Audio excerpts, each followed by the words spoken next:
എൻ്റെ ജീവിതത്തിൽ കഴിഞ്ഞ 2023 24 ഞാൻ കടന്നുപോയത് ഒരു ക്യാൻസർ എന്ന് പറഞ്ഞൊരു രോഗത്താലാണ്. ആ സമയം റേഡിയേഷനൊക്കെ ചെയ്താൽ 14 ദിവസം റൂമിനകത്താണ്, വെളിയിലേക്ക് വരാൻ പറ്റത്തില്ല. ആ റൂമിനകത്താണ് ഭക്ഷണം കൊണ്ടുവരുന്നത്. ആർക്കും വരത്തില്ല, പ്രിയപ്പെട്ടവർക്കോ മക്കൾക്കോ ആർക്കും അങ്ങോട്ട് വരാൻ പറ്റത്തില്ല. വന്ന റേഡിയേഷൻ അടിക്കും.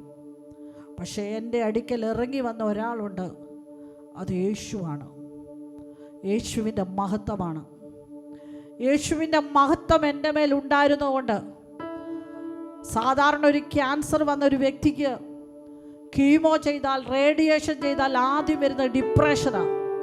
പക്ഷെ മഹത്വം എൻ്റെ അകത്ത് വന്നപ്പോൾ എൻ്റെ അകത്ത് ഡിപ്രഷൻ അല്ല വന്നത്. മഹത്വത്തിനകത്തൊരു ഗ്ലോറി സോണിനകത്ത് എത്തിയപ്പോൾ എൻ്റെ അകത്തുള്ള ബലഹീനതകൾ മാറി.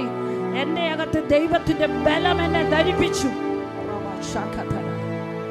ഇന്ന് രാത്രി കർത്താവ് പറയുന്നു, മഹത്വം നിന്റെ മേൽ വന്നാൽ ബലം ധരിപ്പിക്കുന്ന മഹത്വത്തിനകത്തുള്ള സൗന്ദര്യം നിന്റെ മേൽ വെളിപ്പെടും.